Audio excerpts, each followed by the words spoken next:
మన ప్రాంతంలో కనిపించే దైవం.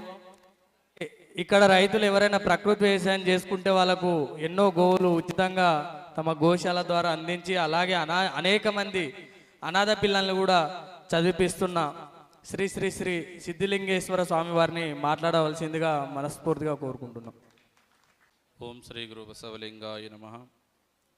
ఓం శ్రీ గురుభ్యో నమః.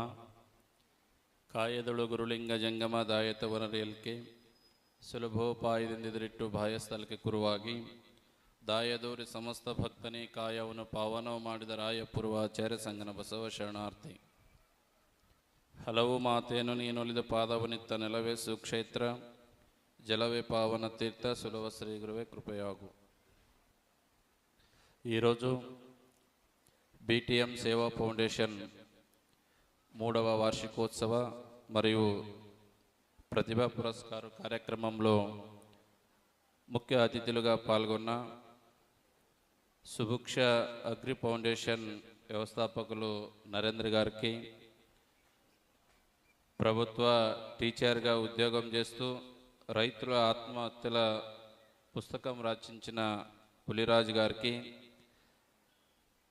సత్యదర్శనం ఫౌండేషన్ ఫౌండర్ సత్యనారాయణ గారికి, మన రిటైర్డ్ టీచర్ ఆత్మీయులు మన రాఘవేంద్ర సార్ గారికి, భాస్కర్ సార్ గారికి, అదేవిధంగా లయన్ క్లబ్ నూతన అధ్యక్షులు మన నాగరాజు గారికి, మన ఆత్మీయులైన అడ్వకేట్ అయ్యప్ప గారికి, ముడమల్ మాజీ సర్పంచ్ అశోక్ గౌడ్ గారికి, ఈ ఫౌండేషన్ అధ్యక్షులు మన బీటీఎం తిమ్మప్ప గారికి, ఈ కార్యక్రమంలో పాల్గొన్న విద్యార్థులకు మరియు వారి తల్లిదండ్రులకు మీరందరికీ శరణార్థులు. ఇక్కడే ఉన్నారు కదా అందరు, మీరందరూ ఉన్నారు కదమ్మా. చాలామందికి ఇలా వేసరికి వచ్చి ఉంటుంది. మాకేమో ప్రశస్తి ఇస్తారని పిలిపించిండ్రు. వేదిక పైన ఒక 5-6 మంది అతిథులను పిలిపించి వాళ్ళకి ఒకరి మీద మైక్ ఇస్తున్నారు. ఏం చేయాలనుకుంటున్నారేం? అవునా? ఎవరెవరికి వేసరికి వచ్చింది? ఎవరికి ఆకలి అయిందేమో? ఎవరికైనా? ఇక్కడే ఉన్నారు అందరూ. చాలా మంచి కార్యక్రమం ఇది. మీరు ఇంట్లో మీరు ఒక్కరు దుడ్లు ఇస్తా ఎన్నో ఖర్చు పెడతా అంటే ఇలాంటి కార్యక్రమం దొరకదు. ఇక్కడ ఉన్న ఒక్కొక్కరు ఒక్కొక్క చరిత్రనే ఇక్కడ ఉన్న వేదిక పైన ఉన్నవాళ్ళు. వాళ్ళు ఏదో ఒక ఉద్యోగం చేస్తూ ఒక సమాజంకి కార్యక్రమంలో ఏదో ఒక సేవా కార్యక్రమం చేయాలని తపన పడుతూ ఒక్కొక్కరు ఒక చరిత్రగా ఉన్నారు. వాళ్ళ యొక్క అనుభవంతో మీకు ఇక్కడ మోటివేషన్ చేపిస్తున్న మన ఫౌండేషన్ బీటీఎం ఫౌండేషన్ గారికి మీరు ఒకసారి గట్టిగా చప్పట్లు కొట్టాలి. ఎందుకంటే మనం ఎక్కడెక్కడ పోతామో ఈ ఫోన్లో వచ్చేవాళ్ళు టీవీలో చూసి సంతోషపడుతున్నామో, కానీ ఇక్కడ ఉన్న వాళ్ళంతా మన ఏరియాలో వాళ్ళంతా ఇక్కడ వచ్చి మీకు అందరికీ ఇట్లా కాదు ఇట్లా బతకాలనే మీకు అందరికీ నేర్పిస్తున్నారు. కాబట్టి మీరు పిల్లలంతా ఇక్కడ మీకు పిలిపించింది, మీరు 10వ తరగతిలో ఇంటర్లో ఫస్ట్ సెకండ్ వచ్చిండ్రు, మీకు పురస్కారాలు ఇస్తామని పిలిపించిండ్రు. కానీ మీకు జీవితాన్ని ఎట్లా నడపాలని వాళ్ళు మీకు బోధిస్తున్నారు. ఇక్కడ మన అయ్యప్ప గారు చెప్పిన మార్క్స్ ఒకటే మాకి కాదు, మార్క్స్ అందరు తీసుకుంటారు, కానీ జీవితంలో ఎట్లా నడవాలి, జీవితం గెలవాలా, మేము ఆ జీవితం గెలవాలంటే ఏం చేయాలనే ఇక్కడ మీకు బోధిస్తున్నారు. కానీ ఇక్కడ ఉన్నవాళ్ళు ఎందుకంటే మీకు ఇప్పుడు అన్ని సౌకర్యాలు ఉన్నాయి. మీరు ఎంతవరకు చదువుతారంటే ఫౌండేషన్ వాళ్ళు ఉన్నారు, మీ తల్లిదండ్రి ఉన్నారు, చాలామంది మీకు చదివిస్తున్నారు. కానీ వీళ్ళు చదివేటప్పుడు వీళ్ళు ఏం చేసి చదివిండ్రంటే టీచర్ ఇంట్లో నీళ్ళు కడవ మోసి నీళ్ళు తెచ్చి వాళ్ళకి ఏదో కూరగాయలు తెచ్చి వాళ్ళకి ఏమో బియ్యమో అది ఇది తెచ్చి వాళ్ళ చేనులో పండిన పంటని ఇచ్చి వాళ్ళు ఎంత చదువుకున్నారు. కానీ వీళ్ళంతా బాధ మీకేం లేదు. మీకు అంతా ఇంట్లో ఉన్నవాళ్ళు ఇంట్లో ఉంటే మీకు అన్నీ చేతికే వస్తాయి, మీరు తిన్న తిండిని చేతికే వస్తుంది. కానీ అలాంటి వీళ్ళకి లేకుండా అలాంటి కష్టంలో వాళ్ళు పెరిగి పెద్దగా ఒక స్థాయిలో వచ్చిండ్రు. మీరు ఒక మంచి స్థాయిలో రావాలా ఎదగాలని ఈ కార్యక్రమం ఇక్కడే చేస్తున్నారని ఈ సభాముఖంగా చెప్తూ, ఈ శిక్షణ వ్యవస్థ అనేది ఈ చదువు అనేది ఎట్లా ఉందంటే ఒక కన్నడలో ఒక అల్లమ ప్రభుదేవుడిని ఒక వచనాలు చెప్తున్నాడు. కృతయుగంలో శ్రీ గురు శిష్యంಗೆ ಬಡಿದು ವಿದ್ಯೆ ಕಲಿಸಿದರೆ ಆಗಲಿ ಮಹಾಪ್ರಸಾದವೆಂದನಯ್ಯ. ತ್ರೈತ್ರಾಯುಗದಲ್ಲಿ ಶ್ರೀ ಗುರು ಶಿಷ್ಯಂಗೆ ಝಂಕರಿಸಿ ವಿದ್ಯೆ ಕಲಿಸಿದರೆ ಆಗಲಿ ಮಹಾಪ್ರಸಾದವೆಂದನಯ್ಯ. ದ್ವಾಪಾರ ಯುಗದಲ್ಲಿ ಶ್ರೀ ಗುರು ಶಿಷ್ಯಂಗೆ ಬೈದು ವಿದ್ಯೆ ಕಲಿಸಿದರೆ ಆಗಲಿ ಮಹಾಪ್ರಸಾದವೆಂದನಯ್ಯ. ಕಲಿಯುಗದಲ್ಲಿ ಶ್ರೀ ಗುರು ಶಿಷ್ಯಂಗೆ ವಂದಿಸಿ విద్య కలిసిದರೆ ఆగలి మహాప్రసాదವೆందనయ్య అంటారు. ఇది కన్నడలో ఉంది, చాలా మందికి అర్థమైందో లేదో తెలియదు. కానీ ఈ శిక్షణ వ్యవస్థ ఎట్లా ఉంది అంటే, కృతయుగంలో గురువులు కొడుతుంటారంట, అప్పుడు కొట్టి విద్యని నేర్పిస్తుండంట, అప్పుడు మంచిదప్ప అని ఉంటారంట. మళ్ళా కాలం మారిన తర్వాత త్రేతాయుగంలో కొట్టేది బంద్ చేసిండ్రు, అప్పుడు జయంకర్షి అంటే కళ్ళతో చూసి భయం పెట్టి నేర్పిస్తుండ్రి. అప్పుడు ఈ సమాజం మంచిదప్ప అన్నదంట.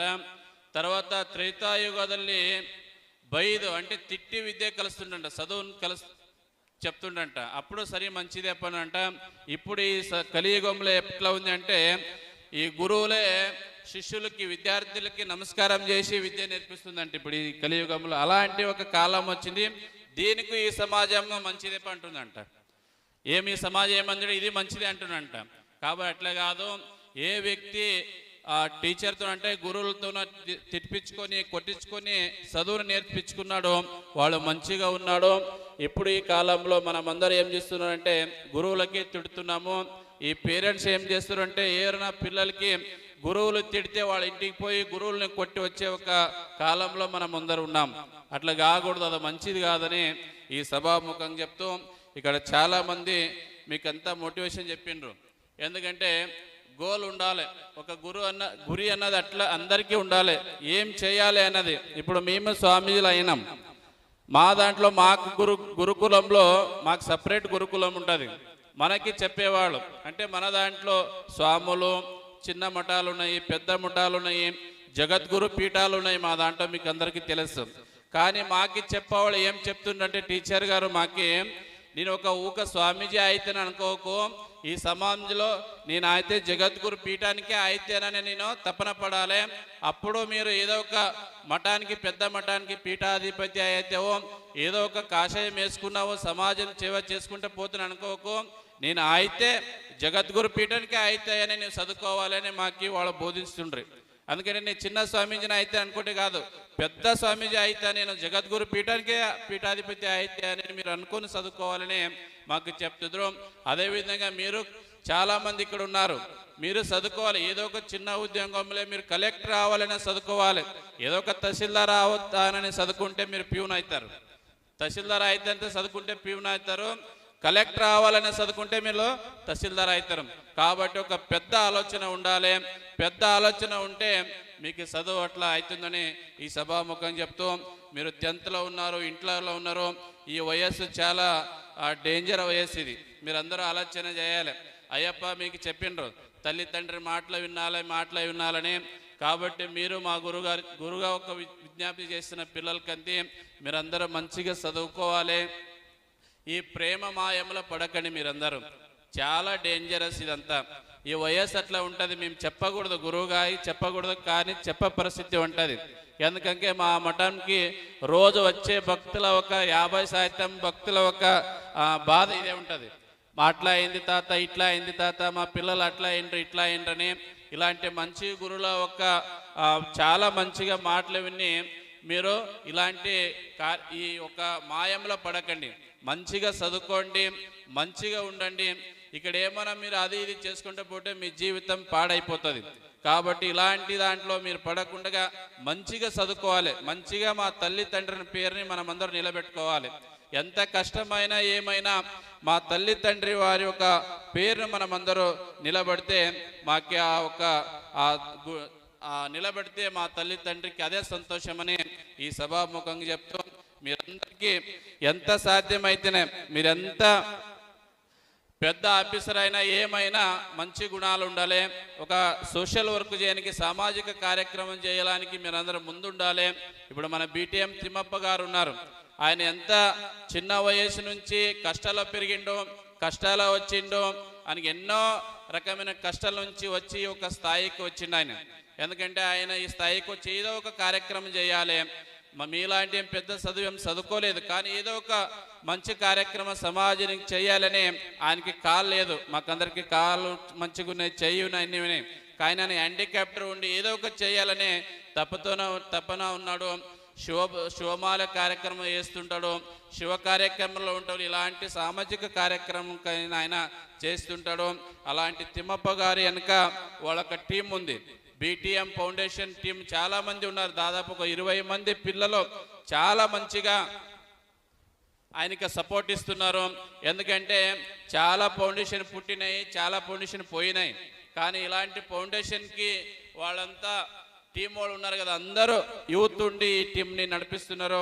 ఆ ఒక బీటీఎం ఫౌండేషన్ టీంకి ఒకసారి మీరు గట్టిగా చప్పట్లు కొట్టి అభినందించాలని ఈ సభాముఖంగా చెప్తూ, ఇంకా చాలా కార్యక్రమాలు ఈ ఫౌండేషన్ నుంచి రావాలి.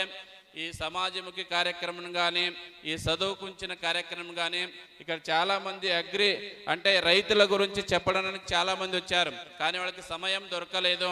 అలాంటి అగ్రి ఫౌండేషన్ వాళ్ళు ఉన్నారు ఇక్కడంతా. సుబుక్క అగ్రి ఫౌండేషన్ నరేంద్ర గారు ఉన్నారు.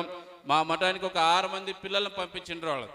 ఈ మన శ్యామ్ గురించి, తాళంకేరి శ్యామ్ ఆయన గురించి, ఆ తల్లిదండ్రులు లేని పిల్లలు మన మఠంలో ఒక 6 మంది పిల్లల్ని వాళ్ళు ఇక్కడ మన మఠంలోనే ఉంటారు. దాదాపు ఒక 30 మంది మా మఠంలో అంటే తల్లిదండ్రులు లేని పిల్లల్ని మనము ఉచితంగా విద్య, వాళ్ళకి ఉచితంగా భోజన వసతిని మేము కల్పిస్తున్నాము. దాంట్లో ఈ సుభిక్ష అగ్రి ఫౌండేషన్ వాళ్ళు ఒక 6 మందిని పంపించిండని ఈ సభాముఖంగా నేను ఇక్కడ గుర్తుపెట్టిన చెప్తున్నానని సభాముఖంగా చెప్తూ, మీరందరికీ ఈ యొక్క ఫౌండేషన్ నుంచి ఇంకా మంచిగా కార్యక్రమం రావాలని చెప్తూ, మీకు ఇంకా చాలా కార్యక్రమాలు ఉన్నాయి, మీకు ఇంకా ప్రశస్తి కార్యక్రమం చేస్తున్నారు. మీరందరూ తీసుకొని మంచిగా ఆలోచన చేసి ఒక మంచిగా ఉద్యోగంలో ఉండండి. నేను డాక్టర్ అయితే, ఇంజనీర్ అయితే, మరి అదో అయితే ఇదే అయితే కాకుండా ఒక మంచిగా రైతును అవుతానని మీరు అందరూ అనుకోవాలి. ఇంకొక 5 సంవత్సరం 10 సంవత్సరం పోతే ఈ ఒక దేశంలో ఏ డాక్టర్కి ఏ ఇంజనీర్కి లేకుండా విలువ ఎవరికి వస్తుంది అంటే అది రైతులకు వస్తుంది. కాబట్టి చాలామంది ఆడవాళ్ళు ఉన్నారు, మీరందరూ చాలామంది నాకు ఇంజనీర్ కావాలి, పెళ్లి చేసుకోవడానికి డాక్టర్ కావాలి కాకుండా ఒక మంచిగా రైతుని పెళ్లి చేసుకుంటానని మీరందరూ ఆలోచన చేయాలి. చాలామంది రైతులు అంటే పిల్లల్ని ఇప్పుడు 100 ఎకరా భూమి ఉంటుంది, వాడు మంచిగా తుడుస్తుంటాడు, ట్రాక్టరీ ఉంటుంది, అన్నీ ఉంటుంది, కానీ పిల్లల్ని వేయరు. ఎందుకంటే మా ఒక ఆడవాళ్ళ ఒక పిచ్చేది, నేను డాక్టర్ని చేసుకోవాలి, ఇంజనీరింగ్ చేసుకోవాలి, నేను హైదరాబాద్లో ఉండాలి, సిటీలో ఉండాలని ఒక పిచ్చిలో ఉంటుందో అది కాకుండా మీరు మంచిగా ఉండాలి, మంచిగా జీవితం నడపాలంటే ఆడవాళ్ళు ఏ వ్యక్తి రైతులు పెళ్లి చేసుకున్నారో వాళ్ళంతా మంచి జీవితం నడుపుతున్నారని మీరు అందరూ ఆలోచన చేయాలి. చాలామంది డాక్టర్ ఇంజనీరింగ్ చేసుకున్న వాళ్ళు బాధపడుతున్నారు. హైదరాబాద్లో వాడు తిన్నది తాగిది చేసి పిల్లల్ని కొడుతున్నారు, చాలా బాధలు ఉన్నారు, మాకు చెప్తుంటారు. అలాంటి విషయం మీకు చెప్తున్నాను. కాబట్టి మీరందరూ ఆడవాళ్ళు ఈ రైతుల్ని పెళ్లి చేసుకోవాలి, చేస్తే మీరందరూ జీవితం బాగుంటుందని ఈ సభాముఖం చెప్తూ, ఈ కార్యక్రమానికి 3వ వార్షికోత్సవ కార్యక్రమాన్ని మమ్మల్ని పిలిపించి ఆహ్వానం చేసి గౌరవించిన ఈ బీటీఎం సేవ ఫౌండేషన్ వారికి అభినందనలతో మీరొక్కరందరికీ మరొకసారి అభినందనలు చెప్తూ సెలవు తీసుకుంటున్నాను.